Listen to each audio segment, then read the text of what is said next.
Halo semuanya, balik lagi di Sambar Podcast Saling bertumbuh. Oke, Kita nih guys, bahas dong yang nggak bawa something ya. yang persiapan kita saya doang. Saya tidak mempersiapkan. Oke, jadi hari ini aku punya keresahan. Jadi ada beberapa hal yang kayaknya kita tuh belum pernah singgung. Jadi kita kan di Indonesia ini kan tinggal memiliki banyak keragaman kan, keragaman suku, keragaman budaya ya, keragaman bahasa dan segala macamnya gitu ya. Jadi aku pengen coba nih narik lagi nih, ada nggak sih maksudnya gitu loh kayak kebudayaan kita di daerah-daerah tertentu yang punya kaitannya nih atau punya singgungan ke perkembangan atau perilaku anak gitu loh. Nah itu kan salah satu hal yang mungkin kayaknya jarang diangkat atau jarang dibahas kan, karena secara logikanya kayaknya akan sangat susah gitu buat dibedah gimana ceritanya gitu ya, maksudnya orang-orang dulu tuh punya pemikiran sampai sejauh itu gitu terkait hal-hal yang mau aku bahas ini gitu ya. Seperti kita tahu kan Indonesia itu memiliki 275 juta masyarakat ya, terus juga memiliki 1.300 suku dan juga memiliki 38 provinsi. Nah itu kan cukup banyak banget ya. Dan dari 275 juta hanya pilih kamu ya satu. Ya itu dia. Nah, oke. Karena aku dari kecil tuh udah sering banget bersinggungan sekali gitu ya sama hal-hal yang berkaitan sama kepercayaan gitu. Misalnya gini, mungkin ya om-om atau teman-teman pernah kali ya kayak gini. Waktu ke WST tuh sering kayak misalkan aku lagi mulus nih sakit perut, terus tiba-tiba kata orang tuh coba genggam batu atau taruh di kantong nanti mulusnya hilang. Itu kan sebenarnya kalau kita kaitkan secara teoritisnya tuh nggak ada, tapi efek placebo. Efek placebo banget kan, belief system gitu yang bermain kan. Jadi kita yakin sama batu itu bisa menghilangkan rasa mules kita jadi hilang tuh perasaannya gitu. Nah itu juga salah satu hal yang menurutku tuh penting juga nih untuk teman-teman ketahui gitu loh. Nah tapi kalau yang mau kita bahas hari ini tuh yang lebih berkaitan sama perkembangan gitu, dan nanti juga bakal disinggung juga nih dari mana nih budayanya, misalkan dari Jawa kah, dari Sumatera kah, dari Kalimantan kah, atau dari Papua sekalipun seperti itu gitu. Jadi biar teman-teman tuh kiranya bisa, oh ada nih di daerahku nih, oh ada nih di tempatku begini, oh bener nih ternyata. Atau mungkin kalau seandainya salah atau informasinya kiranya kurang tepat bisa dikoreksi aja teman-teman ya.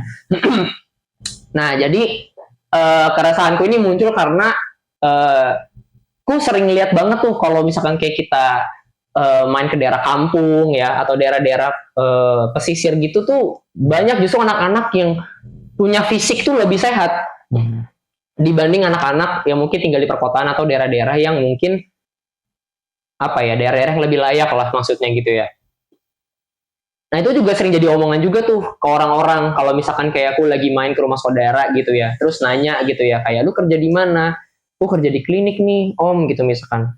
Oh kerja di klinik. Anak-anaknya rata-rata yang kayak gitu tuh anak-anak umur berapa, dijelasin lah segala macam. Terus kok beda ya sama orang-orang kampung gitu, orang kampung tuh kayaknya pada sehat-sehat segala macam, padahal ya dari segi bahasanya mungkin makanannya atau segala macam tuh mungkin nggak sebaik kita di perkotaan atau segala macam, tapi ada loh hal-hal yang kita nggak tahu, hal itu tuh bisa mengembangkan potensi si anak. Nah inilah yang mau aku bahas di sini gitu. Kira gimana nih, mungkin dari Om Afi mungkin punya pengalaman atau ada hal-hal nih yang berkaitan sama hal itu Ya. Untuk terkait kayak mitos-mitos yang ada di daerah-daerah kayak gitu, mungkin udah sampai ke kota juga ya. Ya terkadang ini ya lumayan ketika memang mitos itu tidak sesuai dengan cara untuk ngembangin si anak, justru itu malah balikannya gitu ya. Justru itu kayak menghambat perkembangannya si anak, kayak misalnya kayak mainan, kayak misalnya kayak boneka, kayak mobil-mobilan. Seringkali kita kan kayak menggenderkan mobil, menggenderkan si boneka, bahwa kayak boneka itu hanya untuk wanita, mobil tuh hanya untuk laki-laki. Padahal boneka pun juga ada yang modelnya kayak laki-laki juga. Mobil pun juga ya memang seringnya kan emang umum aja kayak gitu, bisa dipakai bersama gitu. Dan justru kalau misalkan kayak ketika boneka digunakan untuk bermain anak-anak, jadinya si anak cowoknya ini dia jadi bisa lebih belajar lagi berkomunikasi. Tapi ketika si yang anak-anak ceweknya ini main mobil-mobilan, itu justru ngajarin dia koordinasi, yang pada akhirnya ngajarin dia belajar membaca peta, yang dimana itu menjadi isu yang cukup umum gitu di Indonesia, mungkin luar negeri juga. Kayak ngebahas peta tuh kayaknya cewek itu sulit banget gitu. Kemungkinan ya tadi sih yang zaman dulunya itu cenderung nggak dibolehin, nggak ini buat mainan cowok, ini buat mainan cewek gitu. Dan jadi kayak dia nggak ikutan main bola, nggak ikutan main basket, mainan-mainan yang hanya mainan cewek aja yang nggak terlalu pakai otot gitu. Jadinya balik lagi itu mempengaruhi lagi masalah perkembangannya. Oke. Gimana Om Rio? Menarik sih kita bedah. Memang mungkin bisa ini ya, mulai dari hal-hal mitos-mitos apa aja sih yang sering terjadi kan. Kayak kalau yang aku tahu tuh ya itu tadi mitos soal batu, hubungannya dengan kemampuan dia nahan pipis atau nahan terus capung yang kalau dijejelin di pusar itu bisa bantu anaknya jadi nggak ngompol lagi kayak gitu. Terus kayak kalau aku waktu itu pengalaman ketika anak pertama baru lahir itu mitosnya nggak boleh sering digendong, nanti bawa tangan. Maksudnya anaknya jadi cengeng dikit-dikit, mau digendong dikit-dikit, mau digendong kayak gitu. Terus berbagai macam hal yang lain sih. Tapi kalau berbagi pengalaman sih, kembali ke ininya sih, mungkin tujuannya punya sudut pandang yang berbeda ketika zaman dulu. Mungkin ketika dia punya anak, terus anaknya banyak, terus mungkin nggak sempat nanti ngurusin pertaniannya, nggak sempat misalkan ngurusin masaknya. Jadi kayak muncullah mitos-mitos kayak gitu, kayak ya jangan terlalu fokus di anak mungkin, karena fokusnya adalah bagaimana bisa memasak mungkin di rumah. Tapi ini bagian dari aku berusaha untuk memahami kenapa muncul mitos itu ya. Sama halnya terkaitnya juga kayak jangan keluar malam-malam, nanti diculik genderuwo atau wewe gombel kayak gitu. Kan sebenarnya kayak mungkin ada maksudnya, tujuan baik bahwa ketika anak udah selesai maghrib tuh langsung pulang, karena kan itu udah malam kayak gitu. Cuman penjelasan yang paling memungkinkan untuk anak terima adalah sesuatu yang sifatnya langsung tebal gitu pesannya, atau yang menakutkan gitu. Mungkin jadi kayak yang gampang aja daripada ngejelasin, oh nanti kalau ada penculik, kita nggak tahu nanti ada bencana apa di malam yang kita nggak bisa lihat, atau nanti ada orang asing kayak gitu. Itu kan sesuatu penjelasan yang panjang dan kayaknya lebih simple kalau misalkan dikemas dengan menggunakan mitos tadi kayak gitu. Menurut Om Rio, pandangan Om Rio terkait yang kayak tadi diculik oleh gombel, mungkin kan ada dari viewers kita yang percaya bahwa emang ada gitu yang diculik kayak dia ada di atas pohon gitu. Pandangan dari Om Rio gimana terkait orang yang ngerasa itu real gitu? Kalau dari ya ini sih, kalau pengetahuan dari akunya, ketika dulu aku masih kecil, aku percaya hal yang kayak gitu. Jadi kayak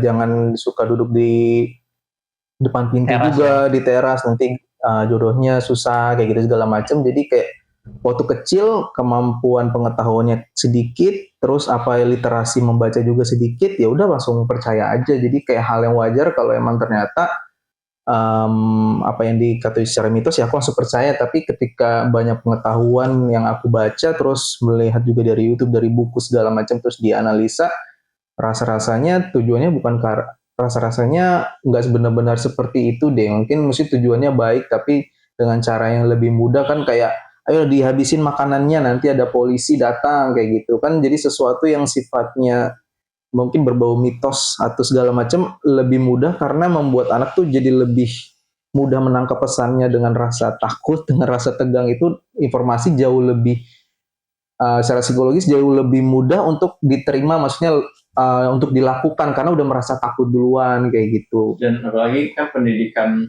di Indonesia cukup terlambat ya dibanding kayak negara-negara lain. Oh, Misalnya kayak koreksi kalau salah ya, kalau kayak di Amerika aja kan dia merdeka aja di tahun 1800-an kan, dan Oxford itu di bawah 1800 atau kalau nggak salah ya.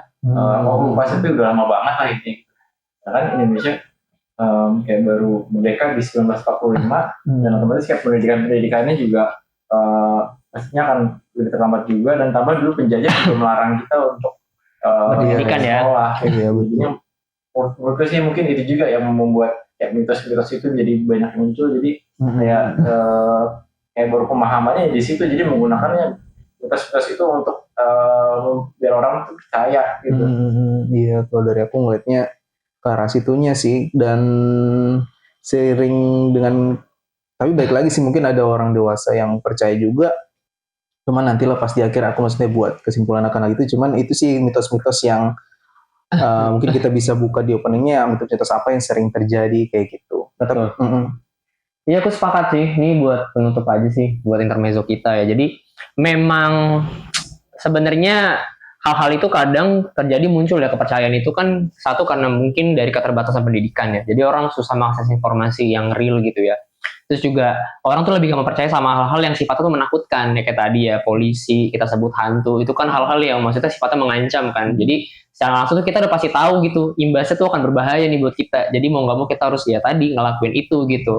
Dibanding kita ngelakuin dengan cara yang mungkin lebih halus kayak, ayo makanya habisin cepet yuk, kita mau kayak gini-gini, karena apa ya, hal-hal yang menekan itu biasanya akan lebih mempermudah orang tuh melakukan hal tersebut kan, kayak gitu. Makanya memang ya susah gitu kalau kita ngegambarin dengan hal-hal yang lebih masuk akal gitu ya, karena orang pasti nggak akan cepet gitu ngelakuinnya. Makanya butuh sesuatu yang bisa ngebuat orang tuh ngerasain tekanan tanpa harus kita memaksa, yaitu melibatkan hal-hal yang mereka takutkan terkadang seperti itu. Mungkin awalnya diciptakan ini ya, awalnya diciptakan, aduh ini anak malah ngikutin kok kayak bikin mitos apa ya kira-kira ya, aku benar sini lah dan bikin mitos.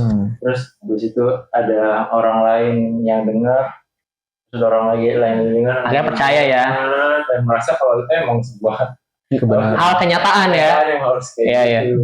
Tapi memang benar nih, jadi ini harusnya digelar aja, jangan di sini ya. Tapi bahkan nih salah satu aja contoh ya, itu kuntilanak, mohon maaf ya, ini aku sebut namanya. Kuntilanak itu tuh diciptain kepercayaannya tuh sebenarnya buat orang-orang yang suka kayak godain cewek tengah malam, itu buat nakut-nakutin. Maksudnya biar nggak boleh loh kalau tengah malam tuh gangguin orang gitu atau ngisengin orang, nanti kalau dia meninggal kenapa-napa ngantuin kamu gitu, jadi berbahaya bla bla bla bla gitu. Awal tuh kayak gitu. Jadi kepercayaan itu tuh dasarnya karena mungkin adanya sama kayak kita sekarang nih, ada keresahan apa, terus kita susah nih buat ngasih tahu orangnya kalau ini tuh nggak boleh, ini tuh boleh gitu ya. Jadi akhirnya dia nyari hal-hal yang kiranya bisa bikin orang tuh jadi lebih terasa gitu, oh nggak boleh nih, jangan gitu. Ya buat digangguin setelah meninggal.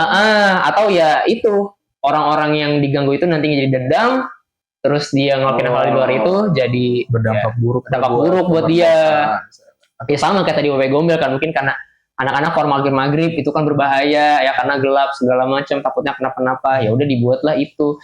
Makanya sebenarnya ini pertanyaan keresahanku juga sih sebenarnya dari kecil, kayak kenapa ya hantu Indonesia, hantu luar negeri itu berbeda-beda gitu loh. Kenapa harus begitu? Maksudnya kan kalau memang kita semua ini sama-sama yang notabene di bumi yang sama, kita manusia tuh, kenapa harus disesuaikan sama kebudayaan? Nah itulah yang terjadi gitu loh. Makanya aku nggak bilang itu tidak benar, tapi maksudnya ya kalau menurut kepercayaan Islam memang jin itu bisa menyerupai apa aja. Makanya kan dari mana tahu dari hal-hal yang kita percaya tadi itu terwujudlah bentuk itu, karena memang kitanya ya percaya, padahal asas dasarnya itu muncul karena adanya keresahan tadi gitu loh. Nah itulah. Tahu kenapa setan di Indonesia dan setan di luar negeri itu beda? Karena memang jin itu dia menyerupai sesuatu itu dengan apa yang kita percaya. Iya betul. Jadi biasanya kayak budaya Indonesia yang percaya kuntilanak, jadi yang munculnya kuntilanak. Luar negeri saya vampir yang muncul vampir. Karena orang takut sama si vampir itu. Betul. Ya itulah yang terjadi. Makanya budaya ini sebenarnya cukup rumit banget. Memang kalau mau dibedah lagi, karena ya ini udah ngomongnya udah ranah yang cukup dalam ya. Tapi udah kita balik lagi nih ke perkembangan anak. Oke. Oke. Tadi yang Om Rio bilang pertama tuh ya, yang katanya jangan sering-sering digendong. Nah, itu tuh ada nih. Jadi kalau di Jawa itu namanya terdaksiten namanya, Om Rio. Jadi itu asal tuh dari Jawa Tengah sama Jawa Timur. Nah, intinya tuh di situ dijelasin kenapa anak tuh nggak boleh lama-lama digendong, karena anak itu juga harus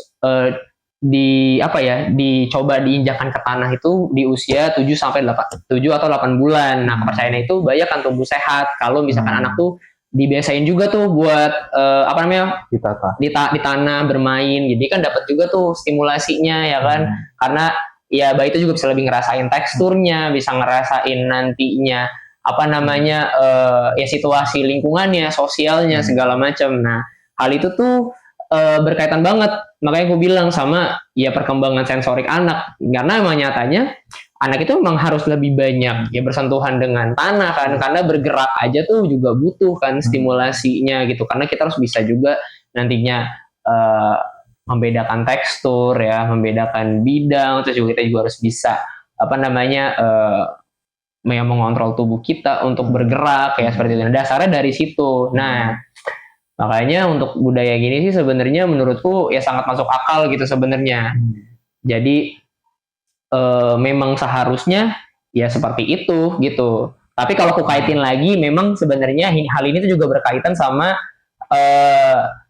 9 refleks primitif anak. Jadi kan memang harus anak itu juga harus distimulasi refleks kan, kayak ya moro refleks, stepping, grasping, terus sama rooting gitu-gitu kan juga harus. Nah, kalau yang ini tuh lebih berkaitan sama stepping sebenarnya. Jadi anak-anak tuh kayak dipegangin gitu tangannya tuh sambil suruh jalan gitu. Kayak gitu. Gimana nih tanggapannya? Aku mau nanggepin yang itu. Ya, Mbak, yang nanggepin yang masalah yang gendong. Aku juga ini sih kalau kita bisa melihatnya ya ketika dia minta digendong itu kan mereka ya artinya dia ada kayak kebutuhan yang belum terpenuhi sehingga dia menggantungkan dirinya ke orang yang dipercayai gitu ya. Kalau di sini orang tuanya mungkin.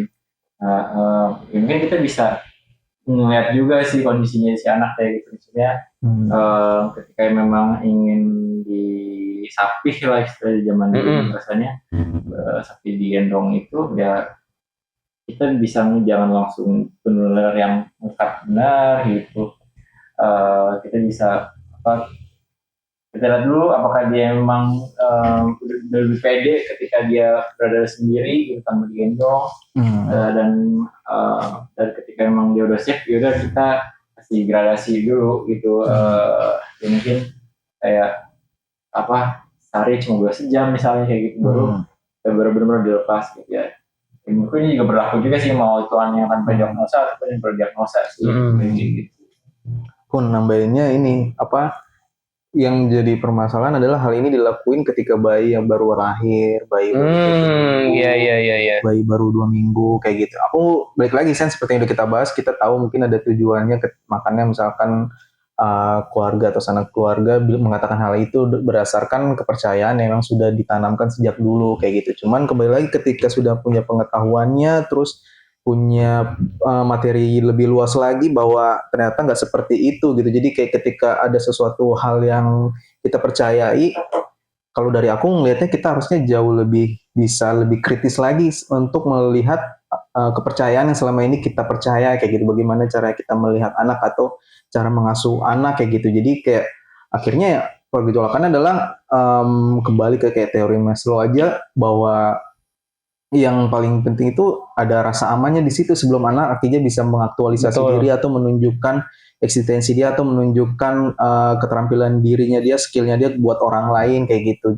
Dan menggendong itu kan bagian dari membentuk rasa aman buat anaknya kayak gitu. Jadi kalau dari akunya sih malah nggak masalah, karena kan ketika rasa amannya tercipta, terus kelekatan dengan orang tuanya juga tercipta kayak gitu. Jadi kayak dia akan lebih nyaman banget sama lingkungan baru, di mana dia yang tadinya 9 bulan di dalam perut secara aman dan nggak perlu ada gangguan yang bagaimana, tiba-tiba lahir ke dunia yang baru yang nggak pernah dia kenal. Dia mungkin secara sensori, dengar, melihat, mungkin dengan mungkin nggak terlalu melihat banget, tapi istilahnya merasakan panca indera yang selama ini nggak pernah dia rasakan, semuanya benar-benar asing kayak gitu. Jadi ya pasti butuh banget yang namanya kenyamanan itu kayak gitu. Dan kalau dari akunya sih nanti tinggal ditanggapin ya nggak masalah kalau misalkan memang dia butuh digendong dulu kayak gitu. Kalau emang masih butuh digendong lebih lama untuk dia bisa akhirnya tidur, ya udah nggak apa-apa. Kalau dari aku, kalau memang tujuannya untuk bisa bangun kelekatan, tapi kalau emang ingin dari awal tuh harus bisa mandiri kayak gitu terus, ya udah kalau tidur sendiri aja kalau bisa, kayak dari bayi kayak gitu, mungkin yang biasa di kayak apa negara-negara barat kayak gitu, yang mana mungkin bisa mandiri tapi bonding itu jadi tipis gitu. Kalau menurut aku sih, maksudnya mungkin ada juga yang nggak seperti itu, tapi itulah membedakannya kenapa kalau orang timur itu ya kalau berkunjung ke rumah saudara, berkunjung ke rumah orang tua, ya datang aja. Tapi kalau orang barat tuh kayak bikin appointment, bikin perjanjian meeting, nanti kita ketemu di sini jam sekian, detailnya sekian kayak gitu. Jadi kayak malah pertemuan bisnis gitu. Jadi kayak Iya. formal banget mau ketemu sama keluarga, karena emang bondingnya mereka kan lebih ke arah situnya sih. Ini ya pemikiranku sih, boleh disanggah juga nggak apa-apa. Nah, gini ya, maksudnya jadinya kontraproduktif lagi mereka dia. Jadi ketika ingin cepat-cepat nggak digendong, otomatis kan justru malah membuat si anak menjadi nggak percaya diri gitu. Karena kan ketika anak itu mendapatkan perhatian, itu si anak pun juga jadi ngerasa percaya diri karena ngerasa kalau lingkungan tuh kayak mendukung dia ketika dia lagi belum siap gitu. Nah, ketika dia perhatian dapat, justru malah meningkatkan kepercayaan dirinya nanti waktu besarnya gitu. Justru malah ketika pengen cepat-cepat dilepas gendongnya, justru malah itu yang malah bikin dia nggak pede, karena orang-orang dia ngerasa kalau orang tuh nggak percaya sama dia gitu. Orang sekitar yang nggak percaya sama dia, gimana orang lain gitu. Iya. Betul. Dari semuanya sih sepakat sebenarnya ya, karena memang permasalahan titik masalahnya kadang ya itu terlalu buru-buru, terlalu cepat-cepat juga nggak baik, karena memang ya kita juga harus pahami bahwa ya ada tahapannya dan nggak bisa langsung asal dilepas gitu maksudnya ya, karena ya anak-anak itu kan juga masih butuh gendong, karena ya tadi ya sebenarnya untuk fase regulasinya dia, karena kan anak-anak itu kan apalagi anak-anak yang mungkin masih di masa prenatal ya, aku sebut aja ya, prenatal kan berarti masih di bawah 2 tahun lah, maksudnya masih yang benar-benar butuh banget ya ASI, pendampingan orang tua segala macam ya. Jadi intinya di sini kurangkum bahwa sebenarnya ya untuk ini sebenarnya make sense alasannya menurutku, tapi yang menjadi problematik itu ya tadi terlalu buru-buru atau ya maksudnya enggak sesuai itu sama tahapannya, main langsung dilepas. Jadi gendong itu intinya berarti sebenarnya memang masih aman aja Om ya, maksudnya selama kebutuhannya memang untuk apa tadi itu untuk meningkatkan rasa aman anak, kita buat regulasi anak ya. Oke. Jadi ya gitulah teman-teman ya. Jadi lebih diperhatikan lagi aja nanti mungkin kalau di lingkungannya atau di sekitarnya ya ada tuh misalkan orang sekitar rumah yang berbicara kayak ini jangan lama-lama digendong segala macem, tapi misalkan kayak situasinya atau siklusnya belum tepat ya nggak apa-apa tuh disampaikan aja gitu, karena ya tadi anak-anak itu memang butuh eksplorasi, tapi diperhatikan juga kesiapannya ya tadi ya, anak itu juga harus punya rasa aman dulu kan sama lingkungan, baru dia bisa melepas diri ke lingkungan luar gitu. Nah lanjut nih, dari hampir semuanya sebenarnya sama, hampir di setiap daerah itu yang dibahas itu tentang anak itu dilepas ke lingkungan, upacara adatnya itu biasanya dia bersentuhan sama tanah. Nah aku satu lagi, tapi ini lebih yang kayaknya untuk range usia anak kayaknya di ya 5 tahun ke atas lah. Jadi di sini tuh dijelasin kalau anak-anak itu di daerah Nusa Tenggara Timur itu udah diajarin nih kayak keterampilan hidup, kayak berkebun, bertani sejak usia dini ya maksudnya gitu. Nah di sini kenapa hal itu dipercaya, karena keterlibatan langsung dengan alam itu dianggap penting untuk membentuk karakter dan kedewasaan anak, mengajarkan mereka tentang tanggung jawab dan keberlanjutan hidup gitu. Siapa dulu nih, atau aku dulu aja kali ya. Nah kalau tanggapanku sih sebenarnya memang ya harusnya seperti itu gitu, karena memang titik keberhasilan kita mendidik itu kan dimana ketika anak itu bisa mandiri kan, mandiri untuk setidaknya apa namanya memandirikan dirinya dia untuk makan, untuk mandi, untuk prepare ya, untuk ya istilahnya belajar, untuk sekolah seperti itu. Nah itu tuh aspek yang perlu dikembangkan, makanya ya memang harusnya sebagai orang tua atau parents itu perlu ya kita memberikan banyak keterampilan kepada anak, tapi yang maksudnya menurutku tuh yang lebih relatable sama kehidupan dia sekarang. Jadi jangan terlalu banyak banget nih ngasih pembelajaran yang kayaknya itu terlalu jauh lah, terlampau di usianya dia gitu. Maksudnya yang kiranya tuh butuh proses yang lama untuk dia pelajari. Contoh kayak pembelajaran akademik yang terlalu berat ya, atau kayak pembelajaran media elektronik yang mungkin notabene udah advance banget nih gitu. Contoh penggunaan gadgetnya kayak laptop something itu kan kadang ada tuh yang dari kecil tuh udah diajarin kayak pakai ini. Itu memang sebenarnya nggak apa-apa mungkin ya untuk yang keterampilan baru, tapi ya diperhatikan juga. Misalkan kayak anak-anak ini memang fase mainnya masih seperti ini, ya kita kasih dulu nih zona main yang sesuai gitu. Ya karena khawatirnya apa? Kalau menurutku justru akan memberikan beban yang berat, yang ada justru akan menimbulkan yaitu banyak perilaku anak untuk menghindari tugas karena berpikir bahwa keterampilan itu harus dicapai ya sesuai keinginan ya orang tua, karena nyatanya memang betul harus seperti itu, tapi terkadang di lingkunganku sendiri ya terutama itu terlalu memaksakan yang nggak sesuai ya kayak gitu. Makanya kadang aku juga kalau di rumah nih misalkan ada adikku yang kecil kayak misalnya dia kan masih usia 6 tahun nih tahun ini, misalkan dia udah mulai bisa nih kayak contoh main gadget misalkan, terus diajarin nih sama orang tuaku misalkan kayak ini bisa nih nanti ketik passwordnya kayak gini-gini. Nah itu kan udah maksudnya udah di luar itu kan, maksudku ya jangan dulu gitu, ya udah pakai gadget itu sedianya aja untuk nonton udah cukup gitu, jangan diajarin di luar itu ya, karena ya udah biarin dia bisa lebih banyak eksplorasi di luar gitu, karena semakin dia mengetahui cara menggunakan gadget nanti anak itu akan lebih lebih terpaku untuk main di situ aja, karena ya dia udah lebih menguasai kan cara menggunakannya bagaimana kayak gitu kalau menurutku. Ya kalau menurutku sih bagus sih, betul. Jadi ketika memang ingin ngajarin anak dalam kayak dunia bekerja, mungkin kita tangkap aja maksudnya seperti kayak menggali-gali kebun, menanam tanaman gitu ya.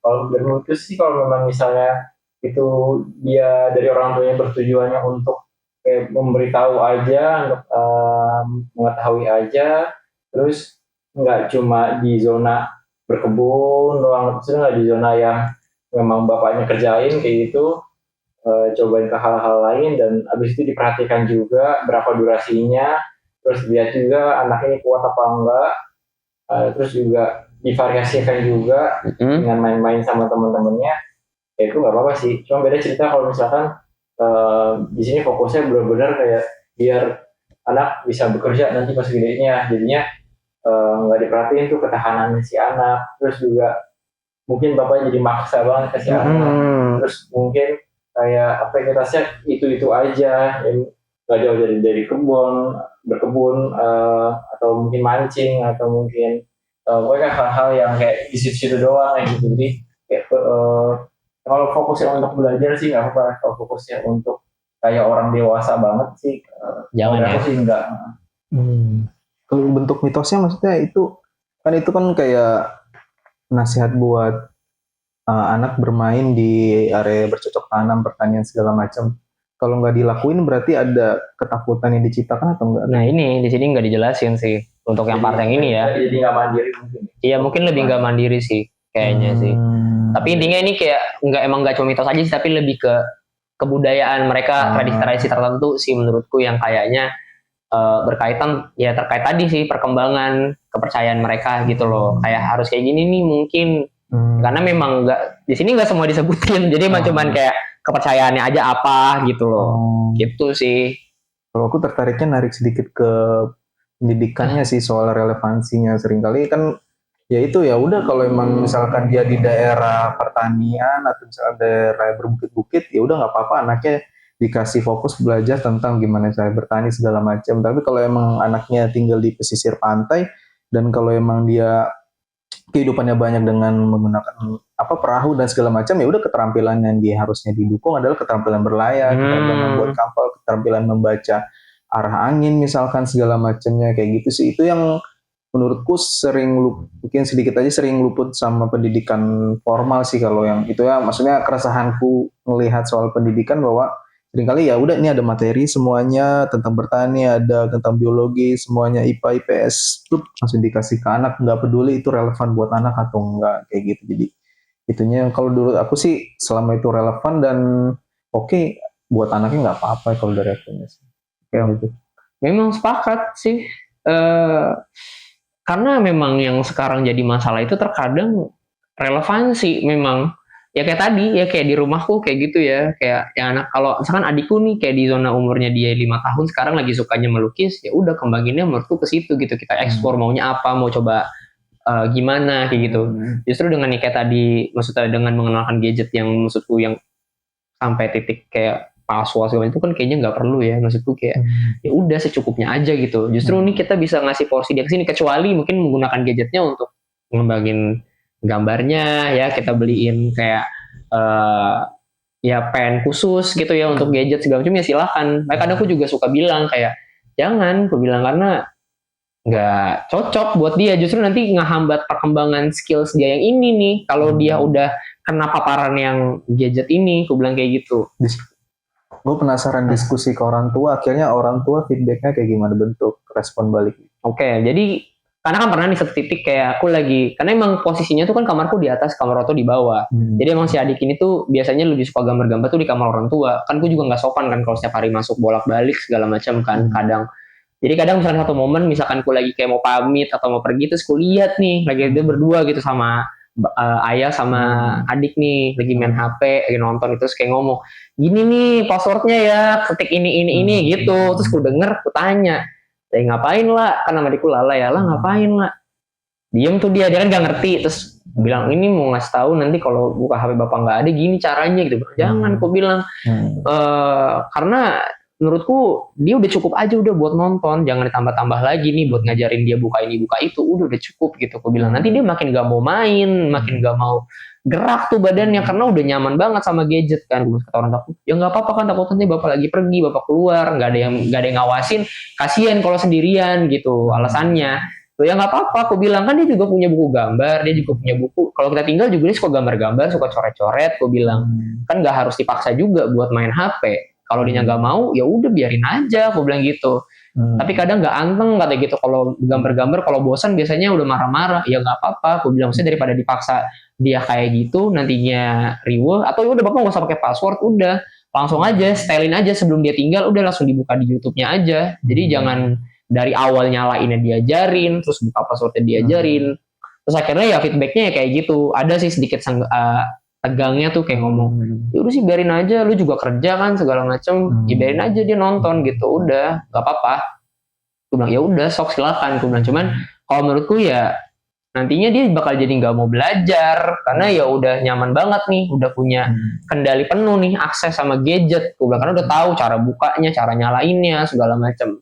Ya kira intinya outputnya ditengahin sama ibuku ngomong kayak udah nggak apa-apa gitu, udah biar nanti mama yang ngomong bapak. Udah akhirnya aku pergi pamit ya kayak gitu. Nah akhirnya setelah itu aku beliin tuh, akhirnya beli yang ada tuh yang kayak tablet murah, yang tablet buat gambar-gambar doang, warna hijau itu aku kasih tuh, udah pakai ini aja. Jadi gambar-gambarnya kalau bosan pakai buku nih pakai ini, nanti kalau mau nonton bilang aja sama abang sama ayah, aku bilang gitu. Udah jangan dikasih handphonenya, minta, aku bilang gitu, minta dulu. Kayak gitu sih intinya. Terus sekarang ada kepercayaan juga ya, mesti kadang ada orang tua yang supaya anak tuh nggak ketinggalan zaman, teknologi itu. Iya itu sih yang sering terjadi, karena maksudnya anak-anak kita emang perlu informasi ya, butuh pembelajaran, tapi ya kita juga harus lihat gitu ya, karena zaman sekarang kan gampang banget informasi itu diakses, informasi dewasa, informasi ini itu ya, maksudnya kadang semua keserap, bahkan sampai kayak sekarang nih ya, aku hampir sering lihat bahkan di pasien-pasienku sendiri gitu ya, itu sampai tahu lagu-lagu TikTok yang maksudnya tuh aku sendiri nggak tahu gitu. Kadang nyanyi gitu, mungkin ya selewat denger ya dari ya handphonenya dia atau dari ya lingkungan sekitarnya gitu ya. Jadi kan aku udah miris sih, maksudnya kayak kok bisa sampai tahu sejauh itu, dan maksudnya lagu-lagunya itu yang punya makna-makna yang konotasinya itu negatif, bukan yang positif, maksudnya gitu loh. Maksudnya itu apa kalau di rumah nyanyi apa nggak dikasih tahu, maksudku gitu loh. Kayak ini kan artinya ini loh gitu, ini tuh nggak bagus buat dinyanyiin buat anak-anak, kadang tuh kayak gitu. Nah makanya itu yang menjadi kadang tuh keresahanku juga kok di rumah, kalau udah ada dikasih HP tuh udah nggak usah dibeliin handphone, aku bilang handphone tuh udah pakai handphone yang ada aja, kalau mau dibeliin nggak apa-apa, tapi jangan bilang handphone buat dia, tapi handphone kita dipinjem aja kalau dia mau pakai gitu maksudku. Karena ya sekarang aja nih buat belajarnya susah banget semenjak udah kenal gambar melukis gitu, apalagi udah tambah gadget. Jadi makin nambah lagi tuh ketidakinginan dia untuk belajar karena ya udah lebih enak buat nonton segala macem kayak gitu. Dan pengaruhnya juga aku bilang gini, tidurnya jam berapa semalam? Jam 11, jam 12 tuh. Nonton nggak? Nonton kan. Gue bilang ya udah jangan dipaksain, udah biarin aja, suruh main, suruh apa, kita ajak main aja daripada dia nonton gitu. Menurut Lutfi gimana? Jadi kan kadang ada orang tua yang beranggapan kalau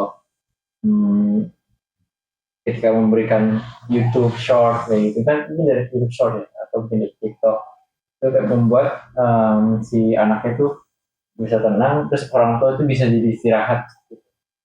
Nah kalau dari menurut pendapatmu gimana terkait hal tersebut, terkait orang tua lelah dan dia pengen cepat ngajak?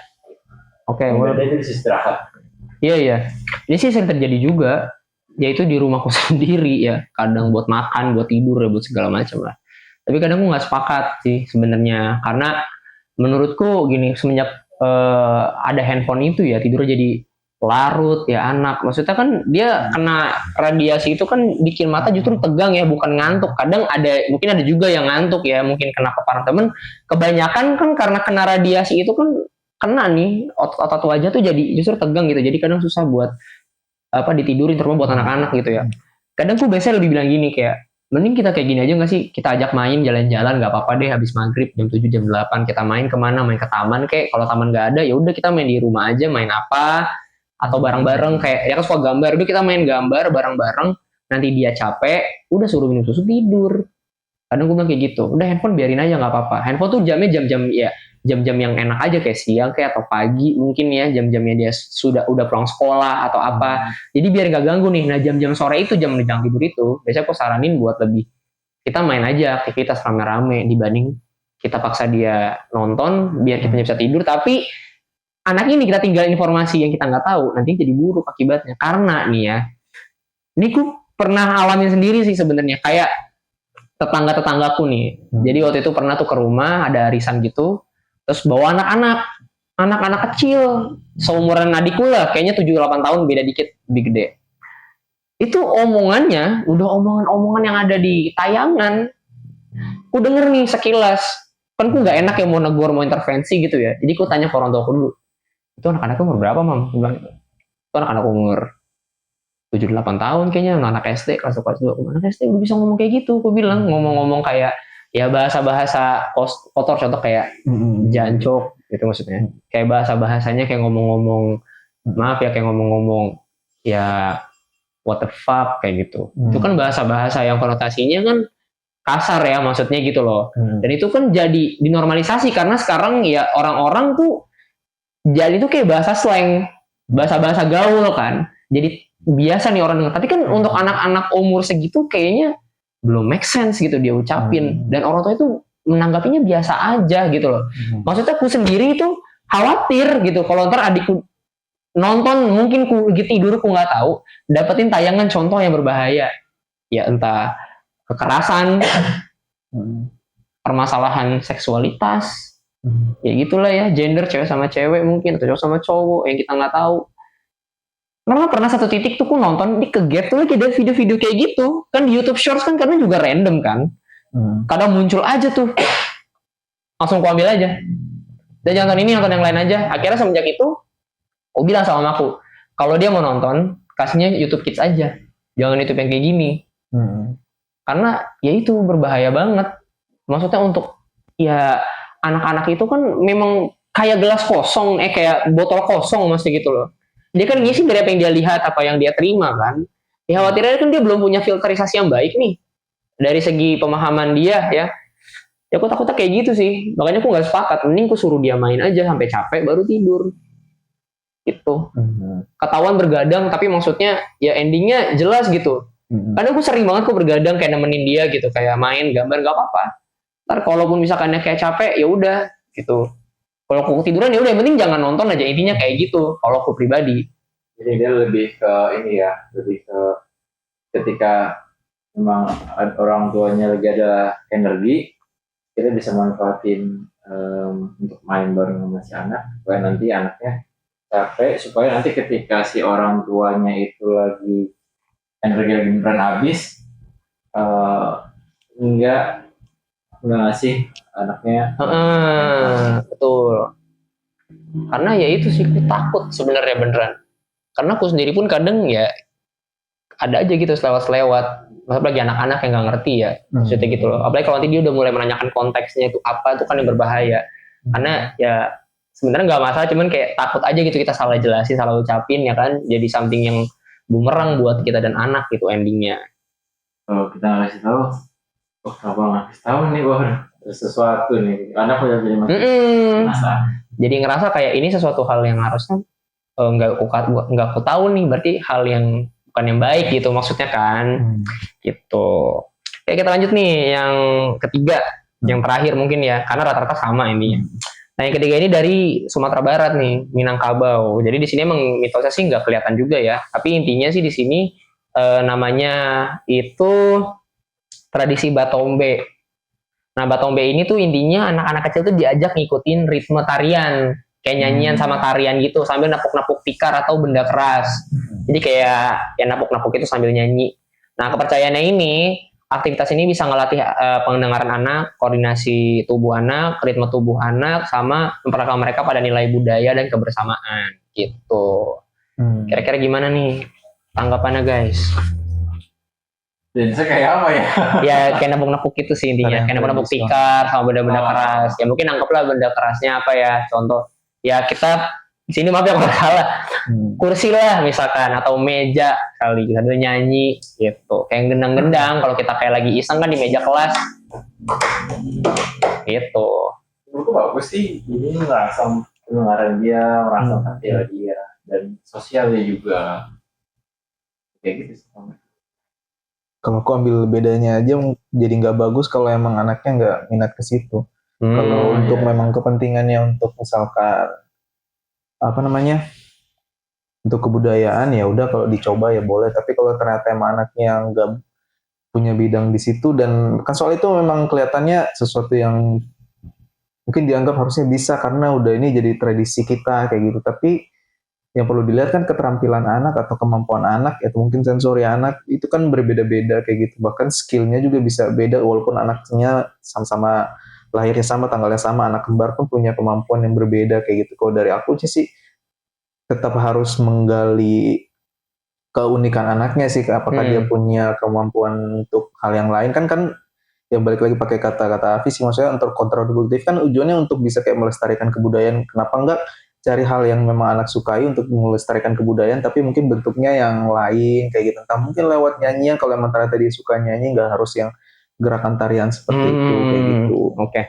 Jadi aku juga kontra sih sebenarnya, karena ya memang ya kontra sama ya Om ya, karena memang ya tetap sih menurutku aktivitas kayak gini tuh nggak apa-apa mungkin ya dilakuin, cuman mungkin ya kalau ya preferensinya tadi kayak anak yang nggak minat atau apa ya nggak masalah, karena memang kebudayaan itu kan mungkin nggak yang rutin ya, maksudnya ya kayak setiap hari, makanya sini kan biasanya kayak tradisi aja kan, mungkin ya something dilakuin misalkan berapa bulan sekali atau bukan per minggu, ya menurutku masih make sense, nggak apa-apa gitu, karena kan ya untuk melanjutkan budaya mungkin atau memperkenalkan ya something kayak gitu sih masih oke ya. Tapi kalau ada tanggapan kayak ngapain ngikutin anak terus, nanti anak jadi seenaknya, anak jadi nggak belajar aturan nih, gimana kalau dirimu nyikapin kayak gitu? Ada pandangan bahwa anak tuh jangan dibiarin sebebas kayak gitu, maksudnya ya anak harus belajar ini, belajar matematikanya, harus belajar fisikanya, belajar ini nih, sekolah materi harus dikuasain kayak gitu. Oke. Tanggapannya gimana? Ya kalau diskusi aja.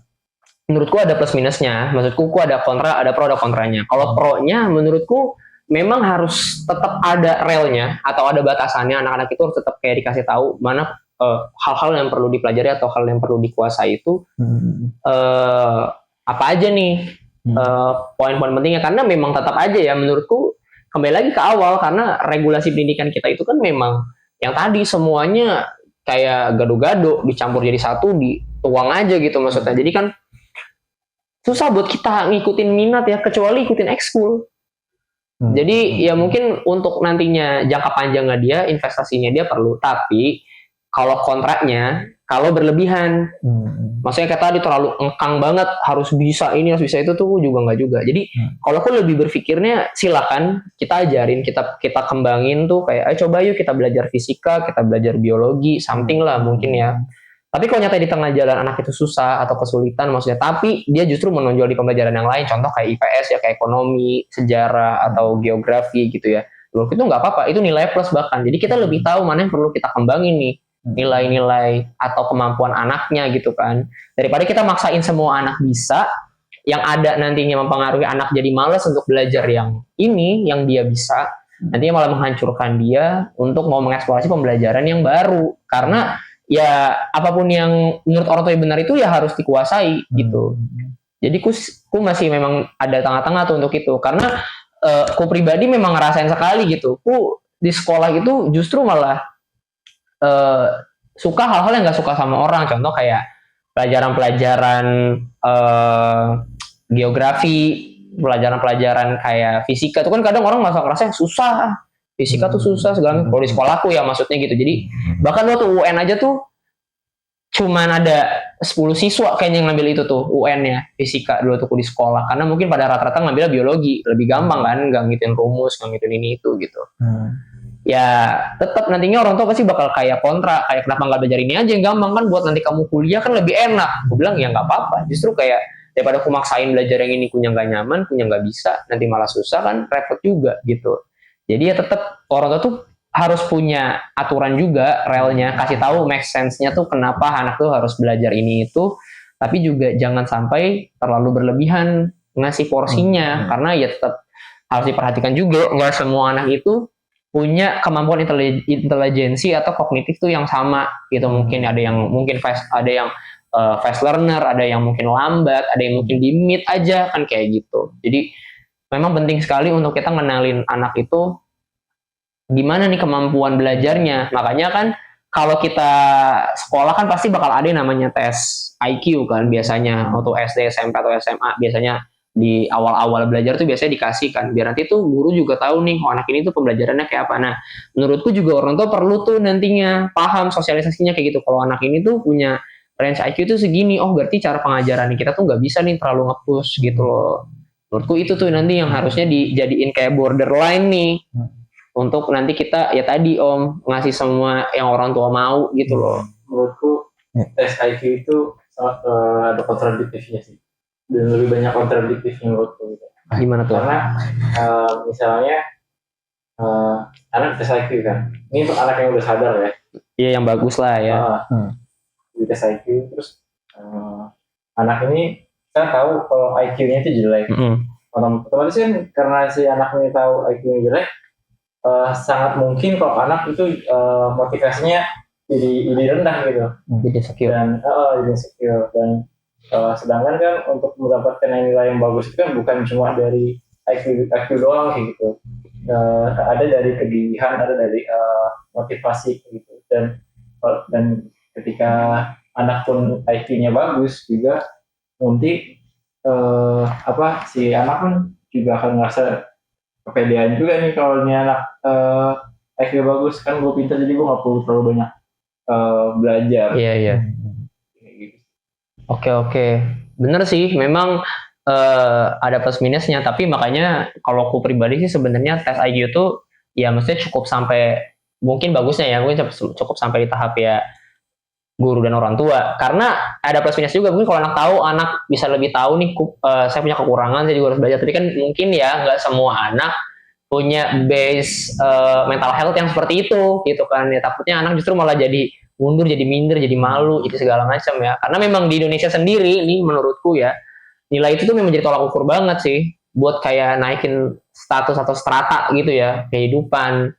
Karena waktu ke sekolah aja tuh bahkan kayak berapa, pasti yang pertama kali tanya kita ujian tuh nilai sama teman-teman kayak maksudnya buat kayak kita kadang gini, misalnya kita jelek, contoh 50, terus kita bakal nyari validasi, ada nggak teman kita juga nilainya di bawah kita atau sama gitu kan, at least gitu loh. Kayaknya motivasi. Betul, itu memang misalnya ada teman kita nih yang nilai sama, contoh ya si Budi misalkan, Lutfi sama Budi, si Budi nilai lu berapa? Nilai gue sama 50. Jadi apa nanti relevansinya? Ngomong ke orang tuanya enak, nilai kamu berapa? Nilai aku 50 mak. Kok jelek banget? Itu juga si Budi 50 nilainya. Itu kemarin si Yanto nilainya 40. Aku masih mending 50. Kan jadi gitu kadang.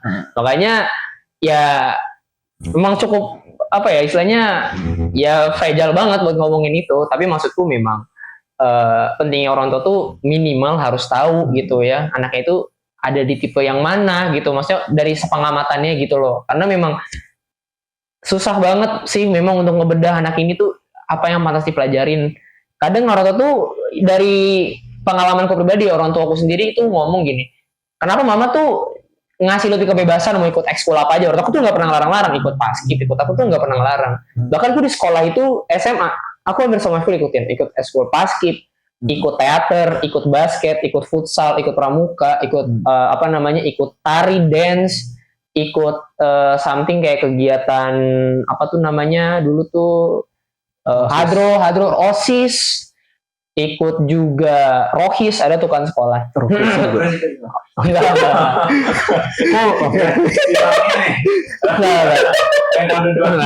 Sekolahku madrasah guys. Enggak gitu lah. Jadi aku pernah nanya gitu, kok mama nggak pernah larang-larang Lutfi? Orang tua aku cuma ngomongin doang.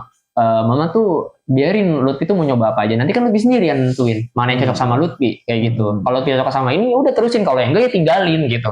Emang sebenarnya kalau kata orang-orang jangan coba-coba, karena kan coba-coba juga bahaya. Tapi menurutku nggak ada salahnya. Maksudnya buat kita di masa-masa kita pencari jati diri itu ikutin banyak kegiatan positif kan. Mana tahu jadi pengembangan skill juga yang baik gitu. Kalau aku ngelihatnya ini sih, yaitu soal sistem pendidikan yang kita terlalu gado-gado yang dirimu bilang juga tadi, semua mata pelajaran. Menurutku kenapa, memang mungkin sulit, tapi ini sih yang bikin keresahanku kenapa mungkin aku jadi berusaha banget untuk homeschooling itu.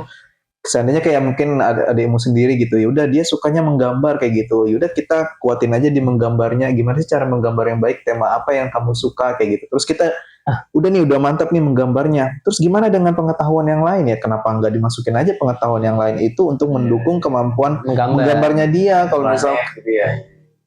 Mungkin kalau dia suka planet ya belajar nama-nama planet, atau kayak soal matematika, ya dia kan dia butuh kayak gitu, ya udah ya kita bikin aja misalkan kamu butuh berapa warna nih untuk hari ini kayak gitu, kita hitung ya. Nah itu kan dia otomatis kalau cuma bilang satu, yaudah dia cuma dapat satu. Atau misalkan kamu mau yang sedikit pensil warnanya atau yang banyak kayak gitu kan, dia juga belajar untuk matematika. Oh aku ingin dapat yang banyak, aku nggak bisa asal jawab ngomong sedikit kayak gitu. Dia belajar untuk kenapa aku harus bisa mengerti konsep sedikit banyak, mengerti konsep hitungan kayak gitu, supaya aku bisa meminta apa yang aku inginkan bisa dengan tepat. Atau misalkan soal belajar warna, ini ada warna ini kamu butuh warna apa, yang ini ini namanya biru, jadi kamu butuh biru atau yang lain.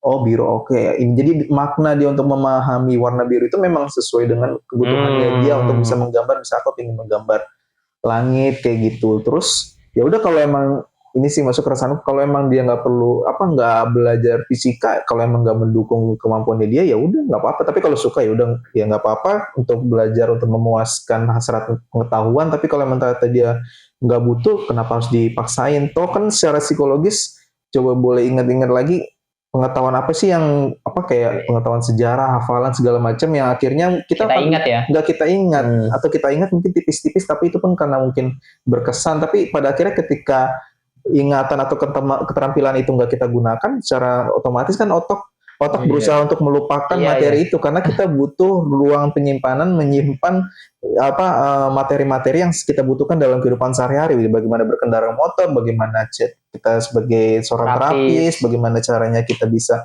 tahu teori-teori yang udah sama kita pelajarin dan kita harus ingat dan kita aplikasikan ketika mengajar. Itu kan akhirnya disimpan sama otak. Kenapa nggak hal itu juga yang bagaimana proses belajarnya juga ke anak gitu. Jadi bukan berarti kita membuat anak jadi seenaknya. Justru kalau emang merasa yakin itu harus dipelajari, tunjukkan dong sama anak kenapa harus belajar itu, apa kebutuhannya, apa relevansinya kayak gitu.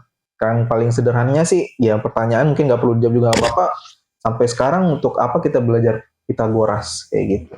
Betul. Dan ini ya maksudnya berlagi yang masalah ingatan gitu, bahwa manusia itu diciptakan dari sejak kecil dia akan menghapus hal-hal yang menurut dia itu nggak penting gitu. Jadi sejak bayi kan, makanya kita ada yang kita ingat, ada yang banyak yang kita nggak ingat gitu. Karena emang manusia itu akan menghapus hal-hal yang menurut dia itu nggak penting, apalagi ya masih umur bayi gitu. Iya. Pythagoras apa tuh? Jangan Pythagoras. Waktu SMA aja kan belajar tuh dulu tuh trigonometri ya. Karena kuliah 3 tahun nggak nyentuh matematika sama sekali. Udah lupa emang benar nggak ingat.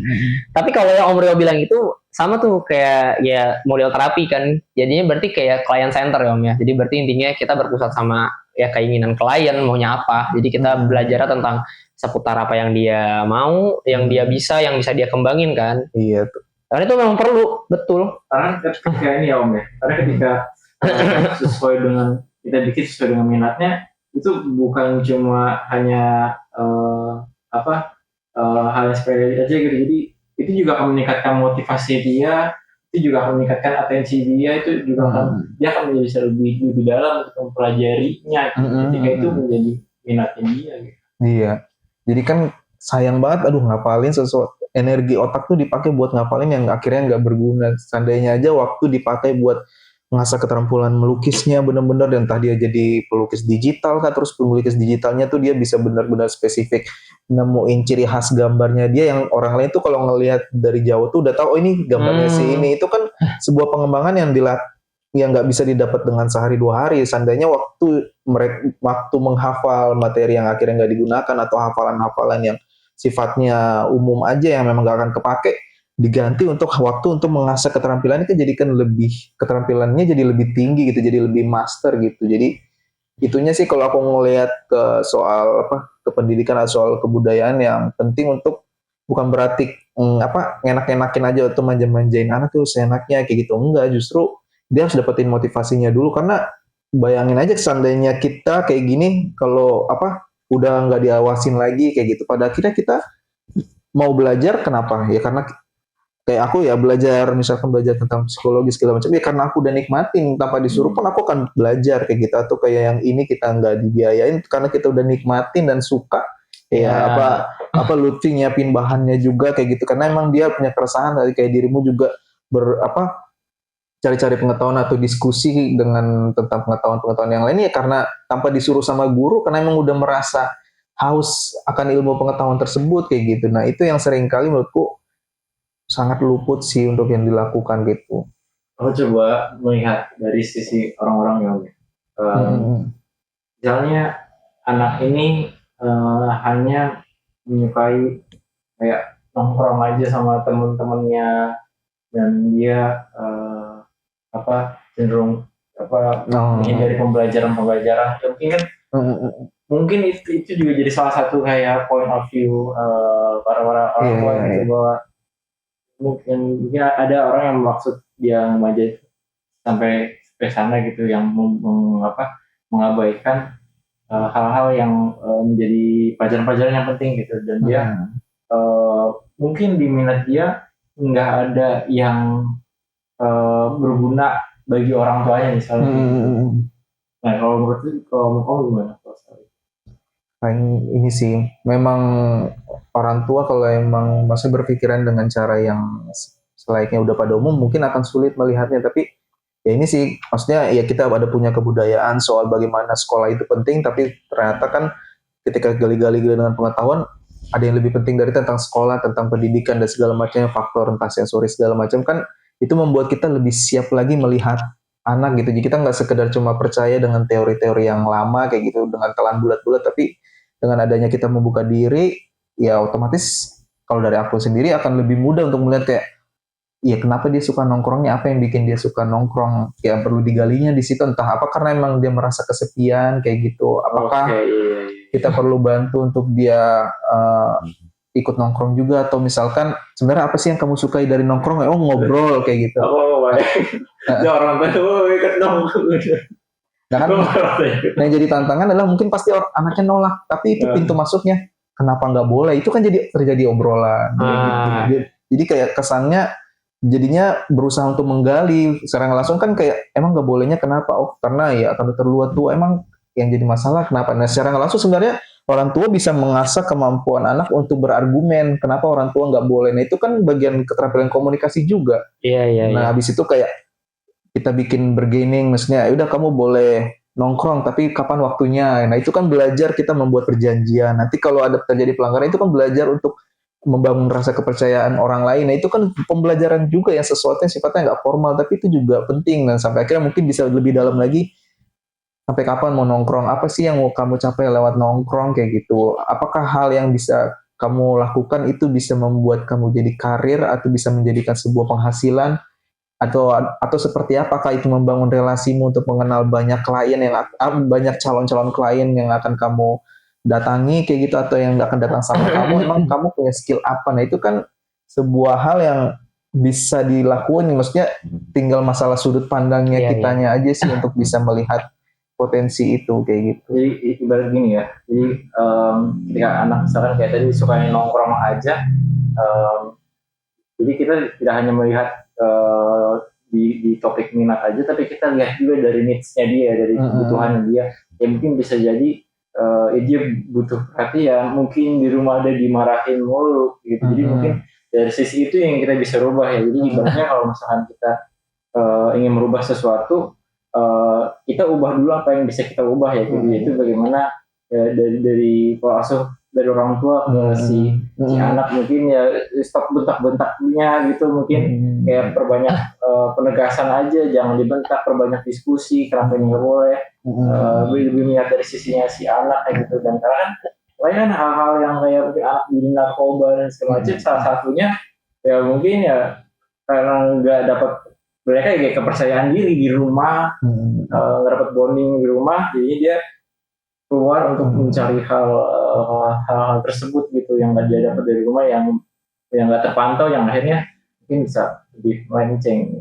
Dengan masuk ke kebudayaan mungkin ya, maksudnya ya adalah segelintir mungkin yang aku rasakan, bahwa ketika orang tua ngobrol sama anak tuh udah kayak mungkin agak kaku, sampai akhirnya maksudnya terucap kayak orang tuh udah capek bekerja, ya tugasmu sebagai anak ya belajar aja kayak gitu. Jadi nggak ada konsep untuk anak tuh curhat ke bapaknya, maksudnya yang itu kan yang membuat hambatan-hambatan jadi kurang maksimal untuk perkembangan anak, karena berpegang teguh bahwa orang tua adalah sosok yang harus dihormati dengan tinggi, sehingga nggak ada tuh ruang tuh saling cerita, saling curhat. Untuk beberapa keluarga mungkin ada yang bisa, tapi untuk beberapa keluarga kan aku ngerasain sendiri sih, maksudnya konsep yang sekaku itu antara orang tua sama anak, karena memegang peranan kebudayaan. Walaupun ya baik lagi pasti manfaat ada apa tujuannya, cuman dari aku sih ada baiknya kita bukan bahasnya berganti budaya, tapi coba berpikir ulang, kalau memang tujuannya baik dan ternyata perlu penyesuaian, kenapa nggak disesuaikan aja soal tentang kehormatan orang tua dan anak kayak gitu. Iya, batasan-batasannya itu menurut saya memang perlu diregulasi ulang lah gitu. Nggak yang dikit-dikit berani jawab ya kamu ya gitu. Banyak lah kita untuk berdiskusi, makanya kan banyak yang merasa kalau ya aku lebih baik daripada tingkatkan tuh lebih tinggi daripada si anak ya. Jatuhnya jadinya itu ya, jadinya malah kita mengabaikan sisi diskusi, bicara ke anak gitu. Karena kan memang ya kita pun ketika besar pun ketika tidak dibolehkan sesuatu, kita butuh alasan itu kenapa nggak boleh gitu kan. Ya apapun hal itu gitu. Dan masa anak yang istilahnya dia baru hidup gitu, masa nggak boleh tahu begitu, masa fokusnya hanya kamu nggak nurut sama mama, kamu nggak nurut sama papa, berarti kamu anak durhaka.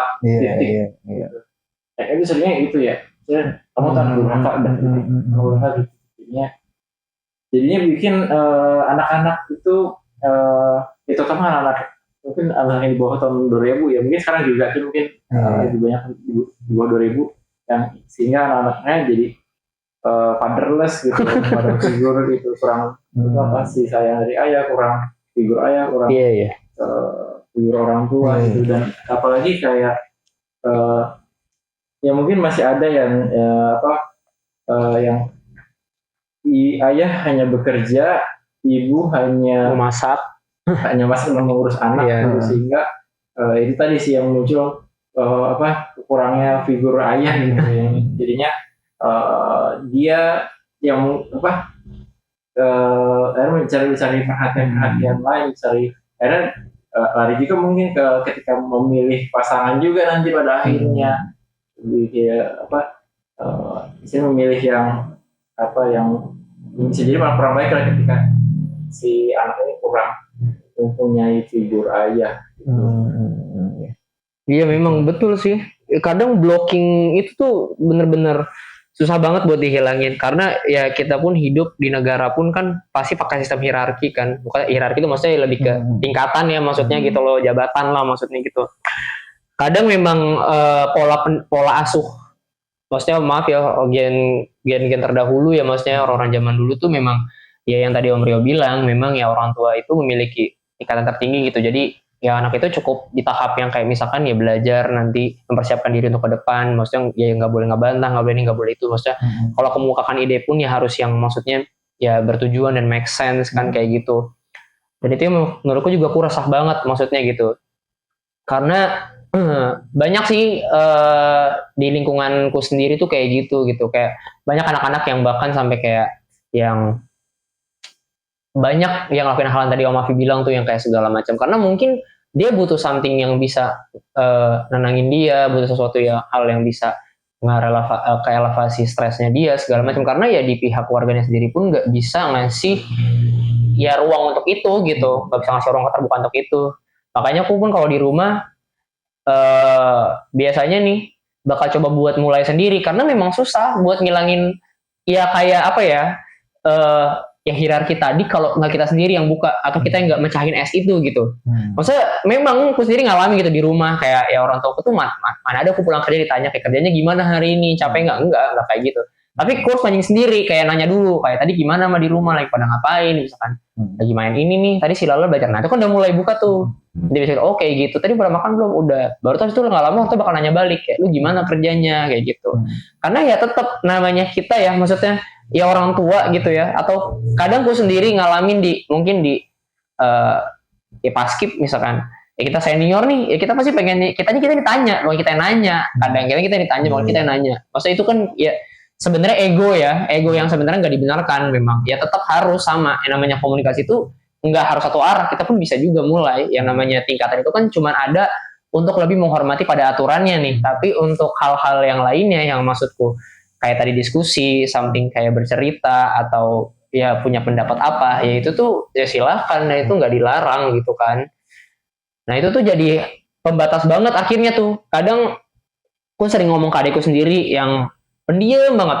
Kenapa gitu ya? Karena ya aku bilang setiap anak kita atau bahkan keluarga aku sendiri itu punya mental health yang sama.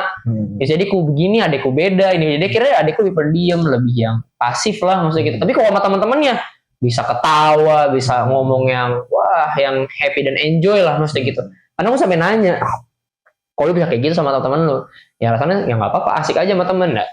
Terus aku kayak gitu, oh berarti ya udah, berarti mungkin memang lingkungan rumahnya itu nggak kondusif buat dia kayak gitu, maksudnya nggak ngasih hal yang sama buat dia ya.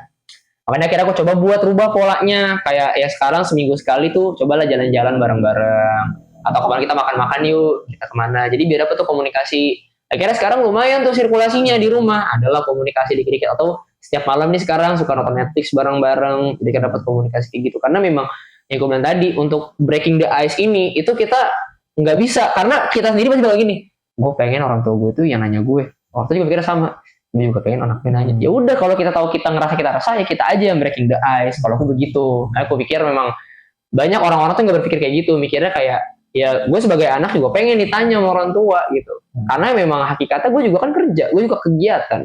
Gue punya prestasi juga pengen dong dibanggain kayak gitu kan kadang. Jadi istilahnya ini ya apa terkait dengan minatnya si adanya Lutfi tadi itu kan mungkin di awal dia anak-anak itu kan istilahnya suka ya dia kan semua hal tuh ada hal yang baru bagi dia gitu. Jadi kayak semua hal tuh excited bagi dia dan kalau orang-orang yang dewasa kan udah nggak terlalu excited lagi jadi kayak ke temen-temennya dia lebih merasa excited dan mainannya yang memang sesuai dengan level dia sehingga dan bisa jadi kan ketika dia di rumah dia lebih sadar dengan minatnya si adiknya dan sehingga dari orang-orang rumah juga jadi nyari kecocokan dari minatnya si adik juga ya. Jadi dicari Netflix yang mungkin yang sama-sama nonton-nonton nih kayak gitu. Makanya kalau prinsipku satu ada sih nih yang aku pelajarin juga nggak ada yang bisa ngerubah satu kaum kalau kita sendiri ngerubah. Ya maksudnya ya kalau kita sendiri yang rasa resah tapi kita lingkungan kita juga resah, sebenarnya cuma mungkin nggak berani buat ngomong, ya kita aja yang breaking the ice. Walaupun hasilnya susah pahit ya udah, yang penting ku usaha kayak gitu. Karena memang kadang gue sering gitu dalam 1 minggu sekali tuh nanya ke adekku, lu udah masalah apa sih sama gue, lu diem aja kayak gitu. Gue suka kayak gitu, kayak nanya, lu udah masalah apa sama gue, gue gitu. Lu ada nggak suka sama gue, gitu. Kalau emang ada masalah ngomong aja, apa salah gue gitu. Kadang kan nggak keucap ya. Kadang kan orang gitu egonya. Ya lu kalau lu sadar sendiri, yang apa gue harus bilang kan kayak gitu kan. Ya nggak kayak gitu juga. Mungkin ada masalah-masalah yang gue nggak tahu, gue nggak sadar, tapi lu tahu, ya lu bilang, gue bilang kayak gitu. Itu bukannya gue nggak peka, tapi kadang gue juga takutnya salah paham, maksudnya gitu. Gue mikirnya A, lu ternyata mikirnya B gitu kan. Jadi itu udah poin aja masalahnya apa, aku bilang kayak gitu. Berpanjang-panjang, itu cuma satu kayak, lu tuh tadi pagi baju lu berantakan, gue yang beresin kayak gitu misalnya. Kan gitu ya, kenapa lu nggak bilang aja tadi pagi kayak gitu? Ya udah gue minta maaf kalau kayak gitu. Kan lu bisa ngomong kayak gitu sama gue dari awal. Ya kan gue juga mikir lu tahu, lu kan udah dewasa. Ya emang. Itu kan namanya. Ya kan? Tapi kan saya kan namanya juga manusia ya kan. Ya pasti ada juga lupanya, atau kadang buru-buru gue kerja gue lupa, gue abain kan ya wajar. Masa kadang ya maaf gitu maksudnya kan. Jadi kadang kayak gitu. Maksudnya ya apalagi kan gue juga di situ figura kakak yang paling tua kan. Kakak yang paling tua, yang maksudnya justru harus ngejembatanin ini semua nih antara orang tua sama adik kan kayak gitu. Jadi berat banget nih bebannya. Makanya karena yang paling banyak breaking the ice ya gue sendiri kayak gitu. Iya, merasa lu punya tanggung jawab atas semua ini. Betul. Tapi maksudnya lebih kayak pengen tuh punya sirkulasi tuh yang enak. Kayak kadang gue juga kemarin misalkan gue lagi suka piara ikan nih, terus gue ajak, yuk kita jalan-jalan nih ke Jatinegara, kali mau beli kucing, mau beli apa. Jadi nyari hobi, sama-sama nyari hobi baru. Yuk bareng-bareng kita coba yuk eksplorasi tempat baru nih, asik. Jangan tiba-tiba gue ngomongin cewek, gue punya tempat bagus nih, ya udah ayo kita kemana. Jadi kira kan semuanya punya ruang untuk ngasih pendapat, punya ruang, punya ya apa yang dia mau bisa kecapai. Jadi ya win-win solution gitu maksudnya gitu. Akhirnya kayak gitu sih yang aku dapetin maksudnya. Ya alhamdulillah sekarang ya bagus di rumah pada betah gitu maksudnya, pada main di rumah. Keluar pun kadang-kadang ya cuman mungkin di timing malam minggu atau mungkin timingnya ada kebutuhan khusus gitu ya, mau ada ini. Jadi bisa lebih banyak punya waktu sama keluarga gitu. Udah sih kayaknya ya, kayak udah cukup nih kita nih. Ini nyala kan ya? Ini khawatir nggak kelihatan. Ah iya nih. Hah? Mati. Nah. Oh nyala nggak? Ya semua kedengeran sih. Kita kan di sini juga nyala. Ayo ada handphone. Hah? Enggak kena. Oh iya, astagfirullahaladzim. Harus cek. Ya udahlah, semoga masih karena situ ya, kita berdoa aja. Lah semoga matinya juga di akhir, jangan baru-baru tadi. Tapi tadi kedengeran sih nyala kan? Oh iya. Tadi sempat mencet ya? Enggak sih, mati kayaknya tengah deh. Oh. Ya udahlah. Ya udah deh. Gitu guys, gimana nih kesimpulannya nih dari diskusi kita hari ini nih? Ya kalau dari aku sih, kalau untuk mitos-mitos ini sih ya sangat perlu untuk diteliti lebih dalam lagi sih untuk bisa digunakan ke pola asuh pada anak apa enggak gitu. Karena ya ketika bagus pun tetap harus melihat dulu nih aspek-aspek mitos ini yang lain-lainnya kadang ada hal-hal yang kurang juga gitu. Jadi bahkan kalau yang emang mitos yang buruk ya bisa buruk banget ke si anak, jadi harus lebih teliti lagi sih. Iya. Kalau aku juga sepakat. Jadi memang lebih ke intinya gini aja sih. Lebih ngasih relevansi aja intinya sih hari ini kita bahas. Kasih kenapa harus begini, harus begitu. Masa kenapa ini ada gitu. Kenapa sih kamu harus begini. Jadi biar tuh anak gak cuma jadi kayak ya parno atau takut atau something kayak ini harus begini loh kata mamaku karena ya ini. Tapi maksudnya dalam arti relevansinya nggak ada. Jadi cuma untuk strategi orang tua untuk nakutin anak biar anak mau ngikutin, tapi dalam arti nggak ngasih ruang untuk anak tuh tahu kenapa harus kayak gini gitu maksudnya. Bahkan gue baru nemu hal-hal kayak gini aja tuh ya pas sekarang gitu, pas sekarang dewasa.